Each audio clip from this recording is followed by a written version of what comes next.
Bien, hermanos, vamos a comenzar nuestro servicio entonces, como de costumbre, orando al Señor, pidiendo que nos guíe en todo lo que vamos a hacer. Inclinemos nuestros rostros. Padre nuestro, estamos ante su presencia en esta tarde, Señor, con el deseo de ser exhortados, de que usted nos hable a través de su palabra, con el deseo de escuchar el Evangelio. Señor, ponga ante nuestros ojos la luz de su palabra, que podamos, Señor, ver ante nuestros ojos el milagro de la conversión, el milagro de entender su palabra, de ver nuestra necesidad. Estamos en sus manos, Señor, guíe, dirija este servicio, lo que vamos a hacer, dirija nuestros cánticos, nuestras alabanzas. Ayúdenos, Señor, a que todo lo que pretendemos hacer en adoración sea bien recibido ante su presencia, no solo porque lo hacemos de una forma externa adecuada, sino también porque viene de corazones llenos de gratitud, de alabanza, de adoración. Ayúdenos a ver a Cristo en su palabra, ayúdenos a ver, Señor, aquel gran sacrificio que fue hecho por pecadores como nosotros. Muéstrenos el camino de salvación, muéstrenos, Señor, su misericordia a través de su palabra. Que podamos todos unidos tener un culto racional, inteligente, Señor, meditado. Que busquemos honrarle en nuestros pensamientos, en nuestras actitudes, y que nuestros corazones rebosen de alegría al cantar sus atributos, al recordar, Señor, sus sacrificios, su plan eterno, consumado en la eternidad. Denos esperanza, Señor. Denos el deseo de vivir vidas santas y también ese deseo de anhelar también la santidad, la justicia. Y finalmente, que podamos, Señor, por la fe alcanzar la vida eterna. Ayúdenos, Señor, dirija este servicio, dirija nuestros esfuerzos por glorificarle. Se lo pedimos en el nombre de Cristo, nuestro Señor. Amén. Les invito a que vayamos a la Escritura, vayamos a la Biblia. Vamos a leer una porción de las Escrituras que se encuentra en el libro de Apocalipsis. El libro de Apocalipsis, capítulo 20, desde el versículo 11 en adelante. Apocalipsis, capítulo 20, versículo 11 en adelante.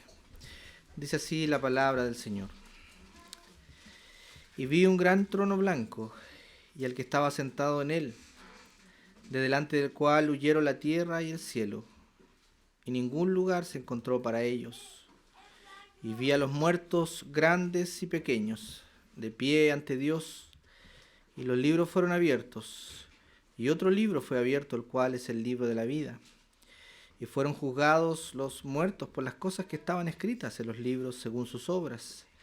Y el mar entregó los muertos que había en él, y la muerte y el Hades entregaron los muertos que había en ellos, y fueron juzgados cada uno según sus obras. Y la muerte y el Hades fueron lanzados al lago de fuego. Esta es la muerte segunda. Y el que no se halló inscrito en el libro de la vida fue lanzado al lago de fuego. Vi un cielo nuevo y una tierra nueva, porque el primer cielo y la primera tierra pasaron, y el mar ya no existía más. Y yo, Juan, vi la santa ciudad, la nueva Jerusalén, descender del cielo de Dios, dispuesta como una esposa ataviada para su marido. Y oí una gran voz del cielo que decía: He aquí el tabernáculo de Dios con los hombres, y Él morará con ellos, y ellos serán su pueblo, y Dios mismo estará con ellos como su Dios. Enjugará a Dios toda lágrima de los ojos de ellos, y ya no habrá muerte, ni habrá más llanto, ni clamor, ni dolor, porque las primeras cosas pasaron. Que el Señor añada bendición a la lectura de su palabra. Les invito a que cantemos entonces, hermanos, nuestro primer himno, que se encontrará en el número 22 de nuestros himnarios. Himno número 22, a nuestro Padre Dios.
Pueden tomar sus ubicaciones.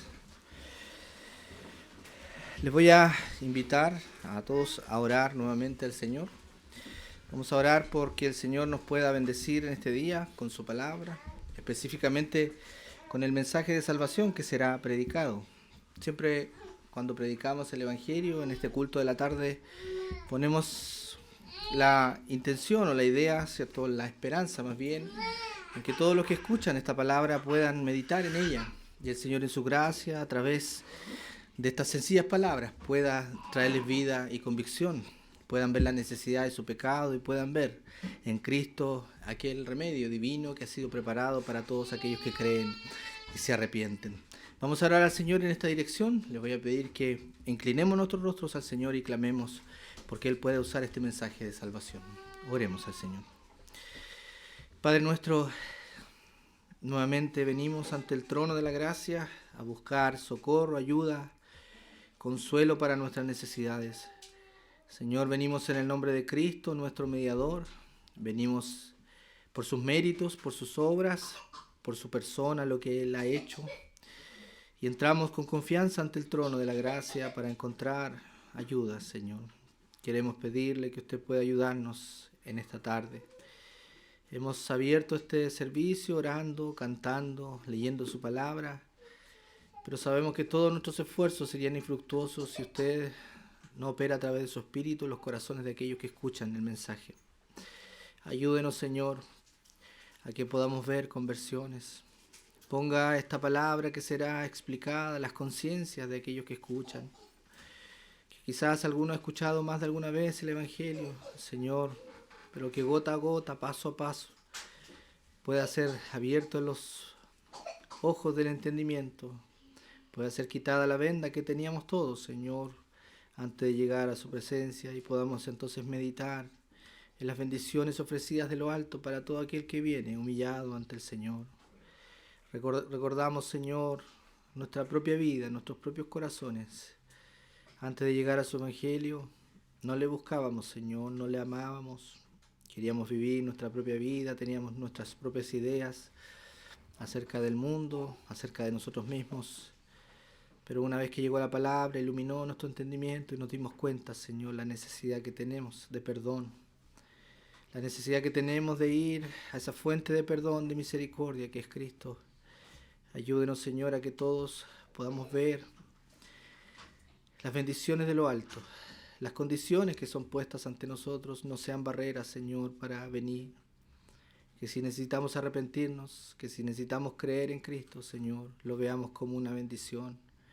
No como obstáculos para llegar a obtener algo, sino como reflejo de su gracia. Usted pone el arrepentimiento, la fe en aquellos que usted llamará, Señor. Que ese llamado sea eficaz en las vidas de sus hijos. Tenga también a bien, Señor, usar estos débiles esfuerzos, estas predicaciones que son preparadas, estas sencillas palabras, Señor, estas sencillas ideas que puedan clavar nuestros corazones y hacernos despertar a nueva vida. Queremos servirle, Señor, queremos servirle proclamando el Evangelio. Su palabra habla de este mensaje como la locura de la predicación.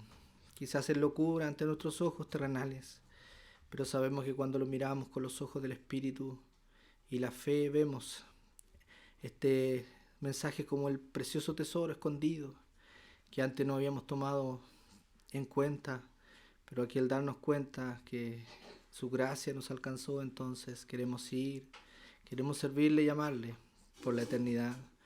Ponga ante nosotros también la esperanza del cielo, la vida eterna, sus juicios, su Señor, su justicia sea puesta ante nosotros y que podamos ver la necesidad de salvación. Guíenos en este esfuerzo por mostrar el camino de la verdad. Ayúdenos, Señor. Se lo pedimos y se lo rogamos en el nombre de Cristo, nuestro Señor. Amén. Vamos, hermanos, a cantar nuestro segundo himno. Les voy a rogar que podamos buscar en nuestros himnarios el himno número 33. Confío yo en Cristo. Himno número 33.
Vamos a pasar entonces, hermanos, a nuestra ofrenda el día de hoy.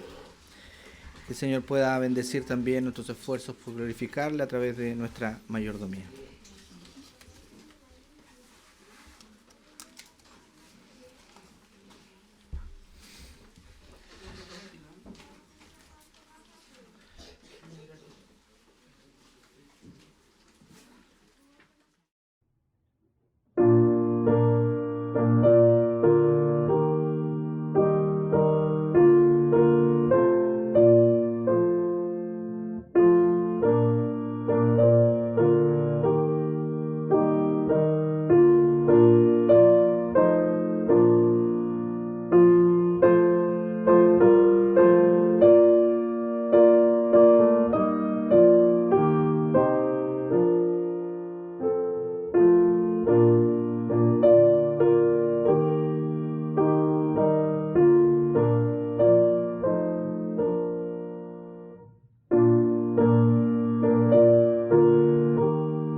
Amén. Bien, hermanos, antes de orar por nuestra ofrenda, quisiera recordar o hacer más bien énfasis en los dos avisos que se dieron en la mañana, que son relevantes para todos los que estamos aquí, creo yo. El próximo sábado 14 de octubre, que es en 2 semanas más, el día sábado 14 de octubre, celebraremos o conmemoraremos nuestro aniversario de iglesia local. Celebramos 11 años, como pasa el tiempo, ¿cierto, hermano? 11 años, y vamos a celebrarlo entonces con un servicio conmemorativo. Va a ser un servicio similar al que tenemos ahora, pero después obviamente nos vamos a quedar a compartir, vamos a quedar a poder, ¿cierto?, compartir algo para comer. El lugar y la hora se los vamos a confirmar, pero para que estén atentos, la próxima semana vamos a tener más claridad acerca de esta actividad, pero para que usted pueda reservar, por así decirlo, ¿cierto?, el sábado 14 en la tarde para poder compartir, los que puedan, por supuesto. Es una invitación abierta a compartir con nosotros la alegría de 11 años. No han sido fáciles, han sido años complicados, hermanos, pero el Señor ha sido fiel y es bueno conmemorarlo para poder tener recargar nuestras pilas, poder conversar, poder animarnos, poder ver todo lo que el Señor ha hecho por nosotros y por esta iglesia local. El otro aviso, que es este mismo mes de octubre, el viernes 27 de octubre es feriado, ¿ya? Viernes 27 es el día, oficialmente es el día de las iglesias evangélicas, pero también oficialmente es el día de la Reforma Protestante, ¿ya? Lo que conmemoramos ahí nosotros es el día de la Reforma. Y obviamente nosotros somos una iglesia bautista reformada, ¿ya? Por lo tanto tenemos una raíz reformada que tiene que ver un poco con la historia que ocurrió en el año 1517, con la reforma de Martín Lutero, y que posteriormente siguieron los grandes hombres de la fe, Juan Calvino y otros, que fueron entonces dirigiendo este movimiento a lo que conocemos hoy día. Las grandes doctrinas, las grandes confesiones de fe fueron hechas ese tiempo y nosotros conmemoramos, y lo conmemoramos llevando adelante una serie de temas. Van a ser 3 temas que vamos a llevar ese día. No es un culto, más bien van a ser temas que vamos a explicar acerca de lo que fue la Reforma y posteriormente algunas biografías de las raíces bautistas, de donde venimos nosotros. Así que, hermanos, están todos invitados. Es un tiempo muy especial. Compartimos también entre medio, pero es una buena forma de recordar nuestras raíces para entender de dónde viene esta iglesia, porque el nombre, si alguien tiene duda, qué significa bautista, reformada, ese día sería una buena instancia para entender de dónde venimos, cuáles son nuestras definiciones doctrinales. Así que están todos invitados, hermanos, tanto al aniversario, el día 14 de octubre, como al entonces día de la Reforma, el viernes 27. El lugar también vamos a definirlo y vamos a avisarlo convenientemente. Bien, habiendo dicho eso, entonces, hermanos, vamos a orar y agradecer por la ofrenda que el Señor nos ha dado hoy día. Oremos. Padre nuestro, gracias le damos por esta ofrenda que ha sido dada. Gracias, Señor, porque usted pone en nuestros corazones el deseo de ofrendar, el deseo de participar también con nuestra mayordomía en su obra, en el avance de su reino, en satisfacer también las necesidades que tenemos como iglesia. Ayúdenos a tener siempre corazones dispuestos a que podamos crecer en liberalidad, en generosidad para su iglesia local.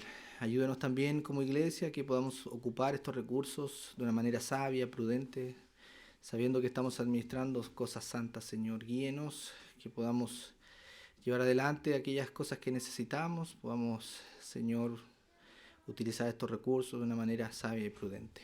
Le agradecemos por su misericordia. En el nombre de Cristo, nuestro Señor. Amén. Vamos entonces a ir a la palabra del Señor.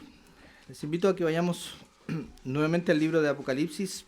Vamos a leer el capítulo 20, solamente el versículo 11. Acabamos de leer varios versículos de este mismo pasaje. Yo solamente me voy a remitir al versículo 11. Apocalipsis, capítulo 20, versículo 11.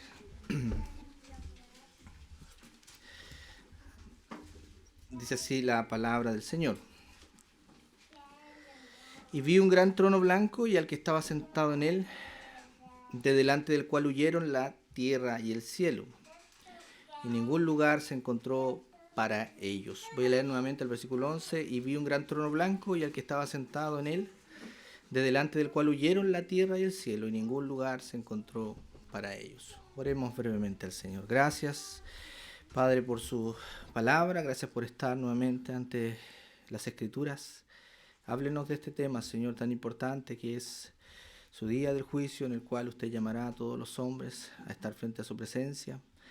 Que no lo veamos con temor, Señor, sino que veamos en él también una invitación para meditar y pensar en aquel día en que estemos ante su presencia. Señor, guíe este mensaje. Ayúdenos a ver a Cristo, se lo rogamos. En el nombre de Cristo, nuestro Señor. Amén. Bien, hermanos, este pasaje que estamos leyendo, o que leímos, ¿cierto?, desde el versículo 11 hasta el capítulo 21, siguiendo al versículo 5, nos habla del gran trono blanco. El gran trono blanco es establecido, es mostrado en las Escrituras como un lugar de juicio, un lugar de justicia. Es el día, algunos hablan del día del Señor, el día de Jehová. Dentro de todas las religiones cristianas y las no cristianas también se habla de un día en el cual nuestro Señor Jesucristo vendrá y se establecerá justicia finalmente. Antes de entrar de lleno en lo que es el trono del Señor y su justicia, déjeme hablar un poco de lo que es la justicia, qué debemos entender por la justicia. Sin duda, cada uno de nosotros podíamos pensar, si vemos las noticias, vemos a nuestro alrededor, incluso la realidad de nuestro propio país o de nuestros vecinos, que estamos frente a una crisis moral, una crisis de justicia. ¿Pero qué es justicia? Justicia, según las Escrituras, es dar a cada uno lo que se merece. Hay unas diferencias en la palabra cuando habla acerca de la gracia, la misericordia y la justicia. Cuando usted ve estos términos, pareciera que a veces se usan de manera intercambiable. Pero podríamos hablar de la gracia como dar a cada uno algo que no se merece. La gracia es un regalo. La gracia es dar a alguien lo que no se merece. La misericordia es no dar a alguien lo que se merece, es decir, restringimos, ¿cierto?, un juicio, un castigo, y opera la misericordia de Dios. Dios ocupa perfectamente la gracia y la misericordia en su manera de actuar. Cuando nosotros estamos educando a nuestros hijos, actuamos a veces en misericordia, tenemos que actuar, ¿cierto?, en misericordia, es decir, no le damos lo que se merecen, y esperamos una vez más y nuestra misericordia se alarga. La misericordia del Señor es infinita, dice las Escrituras, se renuevan cada mañana. La gracia opera de manera distinta porque la gracia da, regala, sin que merezcamos nada. La gracia de Dios se manifiesta en nosotros, por ejemplo, cuando despertamos en la mañana, un nuevo día. Nos levantamos y a veces pensamos que es algo que tenemos que ganado, y no es así. El Señor podríamos llamarnos hoy día ante su presencia. Podríamos no estar en esta tierra, pero el Señor ejerce su gracia al regalarnos vida, regalarnos nuestros procesos mentales, regalarnos nuestra razón, nos da nuestros trabajos. Así opera la gracia y la misericordia divina. Pero la justicia es distinta. La justicia hace y le da a cada uno lo que se merece. Si bien Dios opera en gracia, Dios opera en misericordia, llega un día en el cual hay que operar entonces en justicia, darle a cada uno lo que se merece. El amor genuino, el amor verdadero tiene estos tres elementos conjugados claramente, la gracia, la misericordia, pero la justicia tiene que estar. Desde la creación, desde que Dios creó al hombre, todos tenemos un sentido de justicia. Cuando hablamos de la justicia, se dice que los teólogos le llaman un atributo comunicable de Dios, es decir, Dios creó al hombre con un sentido de justicia, le comunicó algo que Dios tenía, se lo dio, y eso era el sentido de justicia. Por supuesto, en un inicio, cuando Dios creó a Adán y Eva, este sentido de justicia estaba alineado con lo que Dios era. Adán nunca, ¿cierto?, iba a pensar en transgredir las leyes de Dios, aunque era falible y se mantuvo en un estado de pureza, nunca transgredió las leyes de Dios porque su sentido de justicia estaba alineado con el sentido de justicia de Dios. Pero obviamente las Escrituras nos muestran que esto no fue siempre así. Adán cayó, y debido a que cayó, entonces su corazón fue inclinado hacia el mal, y por lo tanto de ahí en adelante ya la justicia que él pensaba no estaba alineada con la justicia de Dios. La justicia de Dios es santa, es justa, es eterna. Pero a pesar de la caída de Adán, a pesar de que Adán no pudo mantenerse en ese estado de pureza y de justicia, le quedó algo a él de justicia, y eso es lo que se llama la conciencia. La conciencia es la parte caída que Dios nos dejó a cada uno de nosotros. La conciencia se activa cuando hacemos algo malo, cuando no estamos operando de acuerdo a las leyes de Dios. Eso es tan así, hermanos, que usted puede ver que hasta en los lugares donde uno puede pensar que no hay ninguna justicia, ¿cierto?, hay rangos tolerables, ¿cierto?, de maldad. Usted puede ver, y a veces usted lo puede ver en las noticias, cuando llega un reo o alguien a la cárcel que ha cometido un crimen que no es tolerable, ¿cierto?, dentro de los mismos parámetros que hay en la cárcel, ellos mismos se ocupan de ajusticiarlo, ¿cierto?, porque tienen un sentido de justicia. Hay cosas que según ellos no se pueden hacer. Ciertamente eso es imperfecto, no es adecuado, pero simplemente un ejemplo para citar de que todos los hombres tienen algún grado de justicia. Esa conciencia que Dios puso en cada ser humano era perfecta en un tiempo, pero ahora solo quedan los vestigios, las ruinas, y cada uno opera en su justicia entonces de acuerdo a lo que piensa. Ciertamente a un nivel humano necesitamos una justicia, un marco, ¿cierto?, que regule nuestras formas. Necesitamos un sistema judicial, necesitamos que hayan penas, que hayan castigos para aquellos que, ¿cierto?, transgreden la ley a un nivel humano, porque lo necesitamos, no podemos operar de otra forma, porque sabemos que, por ejemplo, robar es malo, que mentir es malo, y esas cosas están grabadas en nuestro corazón. Ciertamente hoy ese sentido de justicia está quizás en el suelo, ¿cierto?, a un nivel moral, la sociedad, nuestras propias autoridades, nuestras propias, ¿cierto?, el mundo se ha apropiado de la forma de justicia. Ya la justicia propia es la que uno piensa. Lo que antes, 10 años atrás, era malo, hoy día ya no es malo, porque la justicia a un nivel humano va cambiando, se acomoda a los tiempos, porque la naturaleza humana está inclinada al mal, lo sabemos. La conciencia que Dios ha puesto en cada uno de nosotros a veces es disminuida, a veces es cauterizada por algún tiempo, pero no podemos escapar de la culpa, porque Dios lo ha puesto en el interior. Por lo tanto, sabemos que necesitamos justicia, sabemos que algún día habrá justicia, y aunque imperfectamente entendemos, y todos estamos de acuerdo, ¿cierto?, a nivel espiritual, de que habrá finalmente un día en que el Señor juzgará a los hombres con justicia, y esa es la creencia de todas, o de la gran mayoría de las religiones cristianas. Por supuesto, habrá un día en que habrá verdadera justicia. Quizás hoy día no la hay, lo vemos, ¿cierto?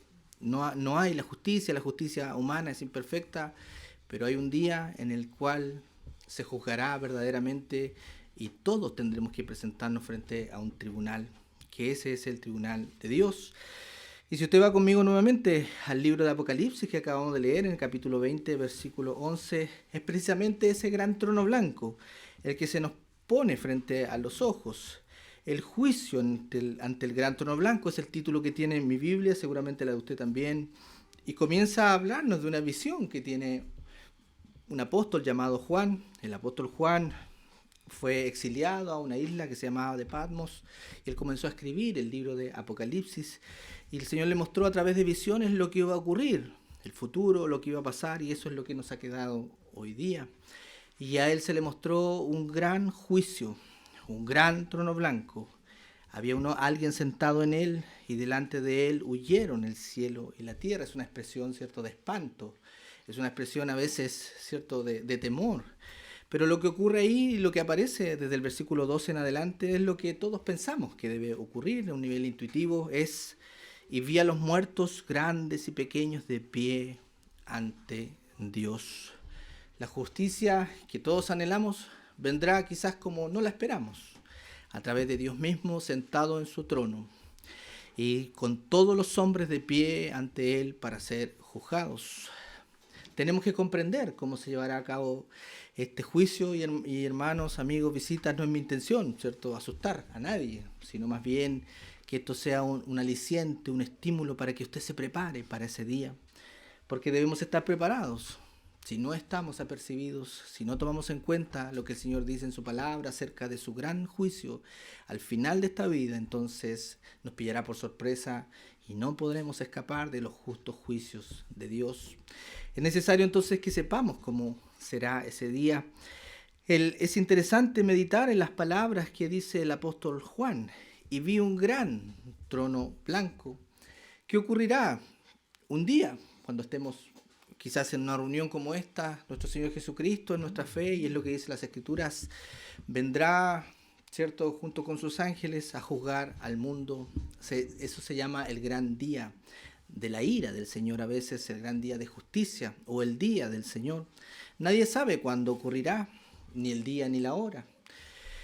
Este tribunal es llamado el gran tribunal o el gran trono blanco porque el que está sentado ahí es el ser más glorioso, grande y excelso, es nuestro Señor Jesucristo, y Él juzgará a las naciones. Ese tribunal es un trono porque el que está sentado ahí será el rey del universo y estará llamando a cada uno de sus súbditos a compadecer ante Él. Y fíjense el detalle, habla de un gran trono y le pone un color. Ese color es el blanco, porque ese trono representa la santidad y la pureza de Dios. La Biblia es clara en decir que nada impuro habitará frente a nuestro Señor, y su trono blanco establece esa distancia entre su pureza y los que son juzgados. Los que son juzgados seremos cada uno de nosotros, y ante el trono blanco de pureza y de justicia no podemos entrar, no podemos acceder si es que no damos con el ancho que se nos pide. Por supuesto, no serán nuestros méritos los que nos salvarán, los veremos, y no será la gracia divina en Cristo. Quien se sienta en el trono blanco entonces es el mismo Dios, que tiene justicia, verdad y amor. Si usted avanza conmigo en el versículo 12, dice, y los libros fueron abiertos, y otro libro fue abierto, el cual es el libro de la vida, y fueron juzgados los muertos por las cosas que estaban escritas en los libros según sus obras. Cada uno tendrá que estar ante su Señor, ante el Dios creador, y dar cuenta de todo lo que ha hecho en esta vida. Cuando el Señor venga a esta tierra y llame a todos sus seres a compadecer frente a Él, la ley que será puesta frente a nuestros ojos será la misma que todos conocemos. La ley moral de Dios, los 10 mandamientos, es el resumen de su voluntad, su ley es perfecta. En aquel día las personas, todos los hombres que han vivido la tierra, grandes, pequeños, vendrán ante la presencia del Señor. La pregunta que cae, ¿cierto?, obviamente de cajón en este sermón es, ¿usted está preparado para ese día? ¿Está listo para presentarse frente a su Señor? ¿Tiene la pureza? ¿Tiene el estándar que es demandado? Porque ese día no se podrá escapar del juicio. ¿A dónde podré huir de tu presencia?, dice el salmista. No podemos escapar nosotros tampoco de los juicios divinos. Las Escrituras nos enseñan que todos seremos juzgados de acuerdo a nuestras obras, y pareciera, hermanos, que esta palabra de ser juzgados por nuestras obras pareciera que fuera solo lo que hacemos, lo que la gente ve. Pero las Escrituras nos dicen claramente que no solo lo que la gente vio será juzgado, sino todos los pensamientos, las intenciones del corazón. Todas las obras, las palabras que hemos dicho serán puestas frente a nosotros, y el Señor recompensará a unos y castigará a otros de acuerdo a su estándar santo de pureza. ¿Podrá alguno pasar el juicio por sus propios méritos? La respuesta es no. No nos servirá la religión, no nos servirá nuestra moralidad, nuestro conocimiento acerca de Dios quizás, no las cosas meritorias, sociales que hemos hecho, los logros de esta vida. Nada de eso nos sirve para estar frente a un Dios santo, porque sus juicios serán verdaderos y las influencias ya no servirán. Nuestros méritos humanos no tendrán lugar. Los estándares serán puestos ahí frente a nosotros. ¿Y cuáles son? Pureza absoluta, pureza de corazón. Y si somos sinceros con nosotros mismos, entonces ninguno de nosotros podrá pasar ese juicio. Si usted me acompaña al libro de Romanos, en el capítulo 3, versículo 23, las Escrituras son claras en señalar lo siguiente. Romanos, capítulo 3, versículo 23, nos dice las Escrituras: por cuanto todos pecaron, están destituidos de la gloria de Dios. Si usted lee el versículo 10 del mismo capítulo, Romanos 3:10, dice: no hay justo, no hay uno, no hay quien entienda, no hay quien busque a Dios. Todos se desviaron, a unas se hicieron inútiles, no hay quien haga lo bueno, no hay ni siquiera uno. Ese es el veredicto de este juicio. Y la diferencia con un juicio normal, natural de esta vida, es que nosotros sabemos lo que va a pasar. Sabemos que si nos vamos y nos presentamos frente a Dios con nuestra propia justicia, con nuestros propios méritos, con nuestro propio, podríamos decir, orgullo de esta vida, lo que tengamos, nada será suficiente. Eso ya lo podemos ver en la muerte misma. Cuando nos morimos en esta vida, ¿nos llevamos algo? Por supuesto que no, ¿cierto? La muerte no perdona condición social, no perdona cierto logro de esta vida. Los hombres más inteligentes de este tiempo se van, todos pasamos. Y así frente al Señor tenemos que presentarnos sin nada, sin ningún mérito, que podamos apelar ante Él para tener ante su presencia y decirle: Señor, aquí están mis méritos, tómalos y déjame pasar a la vida eterna. Si somos sinceros con nosotros mismos, nuestras obras deberían condenarnos, y en ese mismo instante clamaremos: ¿por qué no seguía el Señor? ¿Por qué no acudía a la salvación ofrecida? Si podemos tener un ejemplo, que lo que va a pasar es lo que ocurrió en el arca de Noé. ¿Recuerdan ese día cuando el Señor ejerce su juicio sobre esta tierra? El arca de Noé fue puesta ahí. Noé predicó 120 años a las personas que se suban al arca, que por favor vengan ante el arca, le ayuden, ¿cierto?, a que puedan participar de aquella cosa que había provisto. Era una nave rústica, una nave que flotaría en medio del juicio divino. Nadie quiso escuchar. Y el pasaje de las Escrituras nos dice que Dios mismo cerró la puerta. ¿Está usted preparado para ese día? Si usted va con sus méritos humanos, por supuesto que no. Pero por supuesto que hay una manera de estar preparados. Y eso es creyendo en el Hijo de Dios, creyendo en esa arca que ha sido puesta para nosotros, y aferrarnos a la cruz del Calvario para llegar ante ese día, y cuando el Señor ponga toda la evidencia en contra nuestra, podamos decir: Señor, yo puedo estar justificado no por algo mío. Yo creí en tu Hijo, yo creí en lo que Él hizo, yo creí en que Él pagó mis deudas. Y el Señor dirá: benditos de mi Padre, entrad a las moradas que han sido preparadas. Pero eso no es nuestro, es de Cristo, es aceptar lo que Él ha dado para cada uno de los pecadores que se arrepienten. Los justos, dicen las Escrituras, si usted va conmigo nuevamente al capítulo 20, fíjese la sentencia de este juicio. Dice el versículo 12: y los libros fueron abiertos, y otro libro fue abierto, el cual es el libro de la vida, y fueron juzgados los muertos por las cosas que estaban escritas en los libros según sus obras. Y el mar entregó los muertos que habían en él, y la muerte y el Hades entregaron los muertos que había en ellos, y fueron juzgados cada uno según sus obras. Si el Señor abre el libro de la vida hoy, su nombre estará ahí. ¿Usted está seguro de ello? ¿Tiene esa fe que si usted se presenta un día, si el Señor le llama ante su presencia, su nombre estará inscrito ahí en ese libro de todos aquellos que se arrepintieron y que le siguieron al Señor? Que el Señor tenga su gracia de despertar nuestras conciencias para que pensemos. Quizás nunca lo hemos pensado, pero el Señor pueda tomar este sermón, estas sencillas palabras, para hacerle pensar que debe estar a cuenta con su Dios, debe estar preparado para ese día. Si usted va conmigo a 2 de Pedro, en el capítulo 3, versículo 9. 2 de Pedro, en el capítulo 3, versículo 9, el Señor nos dice claramente que el Señor no ha venido antes, que Él en cierto punto retrasa su promesa. ¿Para qué? Para que muchos puedan venir al arrepentimiento. 2 de Pedro 3:9 dice, no devolviendo mal por mal, perdón.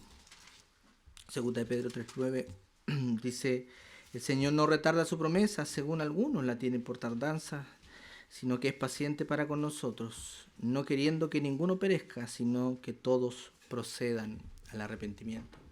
Si el Señor no ha venido antes, si el Señor no le ha llamado antes a su presencia, si la muerte no ha visitado aún, ¿cierto?, nuestra vida, es porque el Señor espera que usted proceda al arrepentimiento. El Señor no retarda su promesa simplemente por caprichos. El Señor quiere que sus hijos vayan, porque ese día vendrá como ladrón en la noche. Pero eso es una parte de la verdad, es la parte dura, ¿cierto?, del Evangelio. Son las malas noticias, podríamos decirle de esa manera. Pero hoy día el Señor ofrece la salvación a todos aquellos que se arrepienten.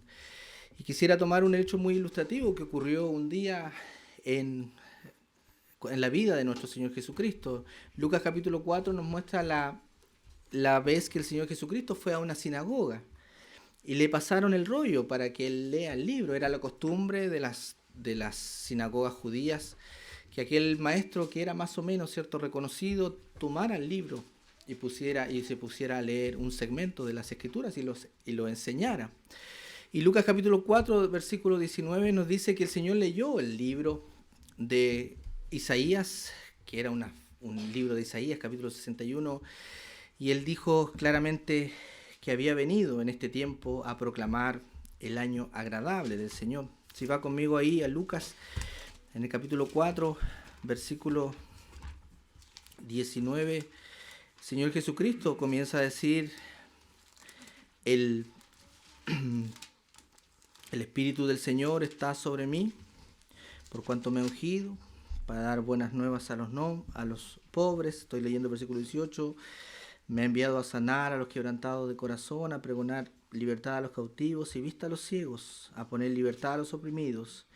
¿Y qué dice ahí el versículo 19? A predicar el año agradable del Señor. Si usted va a la cita del libro de Isaías que el Señor leyó, y usted lee el versículo 2, lo que continúa a partir de ese versículo es, y el año y el día de la ira del Señor. El Señor Jesucristo no leyó todo el pasaje, deliberadamente omitió la segunda parte de ese versículo. ¿Por qué? Porque su primera venida, lo que él había venido a hacer era predicar el año agradable del Señor. La primera venida del Señor ha sido para que usted se arrepienta de sus pecados. Habrá una segunda venida en que ya no habrá más espera. Sus juicios serán ejecutados, esta tierra será destruida, los creyentes irán eternamente al cielo y aquellos que no creyeron en el Evangelio irán entonces a la eternidad sin Dios. El Señor Jesucristo entonces se detiene en el versículo 21 de este capítulo 4 de Lucas y dice, hoy se ha cumplido la escritura delante de vosotros. Evitó deliberadamente y específicamente leer las palabras que siguen a continuación, el día de venganza del Dios nuestro. Mientras estas palabras son predicadas, entonces usted está gozando del año agradable del Señor, las buenas nuevas de libertad, de vista a los pobres, de libertad a los oprimidos, de consuelo al necesitado, está siendo puesto ante sus ojos. Sus oídos espirituales comienzan a escuchar las palabras, entonces usted está en el año agradable del Señor. El Señor no le ha condenado, el Señor no le ha llamado a juicio aún, pero no abuse de la bondad divina y de la gracia. El día de venganza del Señor no ha llegado, pero sí vendrá un día, no sabemos cuándo, Pero hoy día el Señor le proclama su evangelio. No quiere la muerte del impío, dice el Señor. No quiere la muerte de los pecadores, sino que ofrece la salvación a todo aquel que se arrepiente y viene arrepentido, buscando entonces la vida eterna. ¿Qué hay en cuanto a su corazón? Entonces, estimado amigo, persona, piensa que ese día está muy lejos, entonces no lo tomará en cuenta. Quizás tomará este sermón como algo más. Está bien, gracias por decirme lo que creen ustedes, pero el día está muy lejos, tengo mucho que vivir. Simplemente seguirá viviendo como el mundo, sin pensar en lo que viene. Seguirá viviendo bajo los deseos de su corazón, o quizás su corazón será endurecido. La invitación de este mensaje es que usted medite en ese día que tendrá que presentarse frente al Señor. Al Señor Jesucristo es un Dios paciente, pero no hay que despreciarle. Es un Dios amoroso, pero no hay que tomarle a la ligera. Su misericordia está ahí cada mañana, pero no será infinita. Llegará un día en que el Señor nos llamará a cada uno ante su presencia. Y la pregunta es, ¿estamos listos para reunirnos con el Señor en ese día? ¿Está seguro de que su vida está cubierta en Cristo? ¿Hay una roca que lo sostendrá?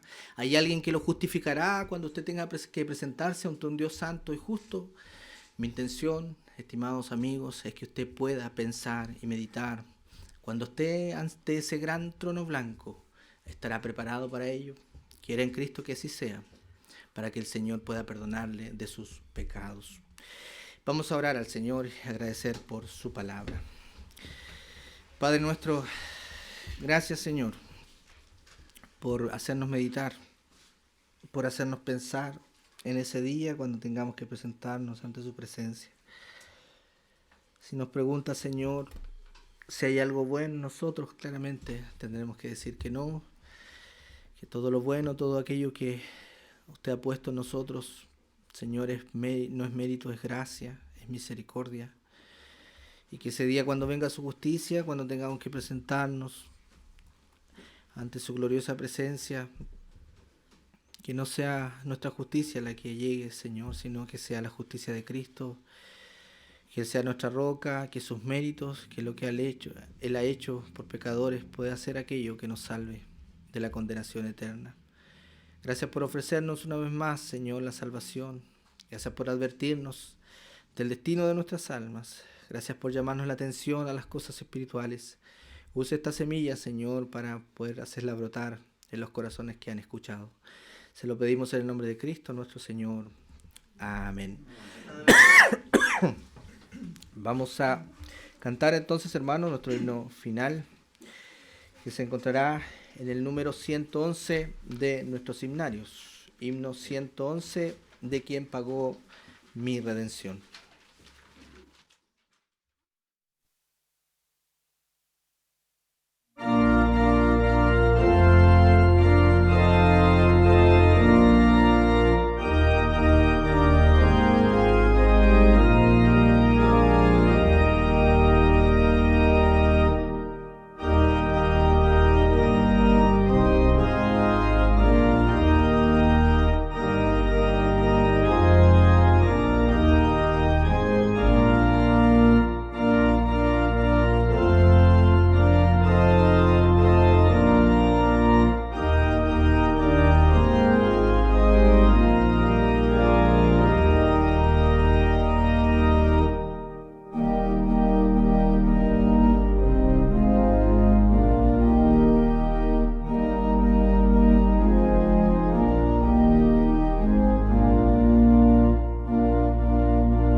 Vamos a orar entonces, hermanos, para despedir este servicio. Y como siempre les digo, están todos invitados a quedarse, a poder compartir un café, poder tener una conversación edificante. Que el Señor pueda entonces bendecirnos y vamos a despedir este servicio. Inclinemos nuestros rostros. Dios nuestro, gracias Señor, porque hemos podido escuchar una vez más su palabra. Hemos sido expuestos nuevamente al Evangelio, Señor. Que esa palabra pueda clavar los corazones, despertar las conciencias, traer fruto espiritual, Señor. No podemos hacerlo con nuestra elocuencia ni con aquellos argumentos, Señor, simplemente humanos, sino que necesitamos que usted pueda dar vida a los corazones. Le rogamos ver conversiones, Señor. Traiga ante nuestros ojos ese gran milagro y ocupe esta palabra para llamar a pecadores como nosotros al arrepentimiento. Le agradecemos, Señor, por todo lo que hemos podido hacer este día, por la comunión, por poder estar junto a nuestros hermanos, poder compartir las casas, Señor, las sanas conversaciones. Y ayúdenos también en lo que queda a poder compartir, alegrarnos y saber que usted nos bendice. Guíenos, Señor, se lo pedimos y le agradecemos por todo en el nombre de Cristo, nuestro Señor. Amén. Que el Señor les bendiga, hermanos.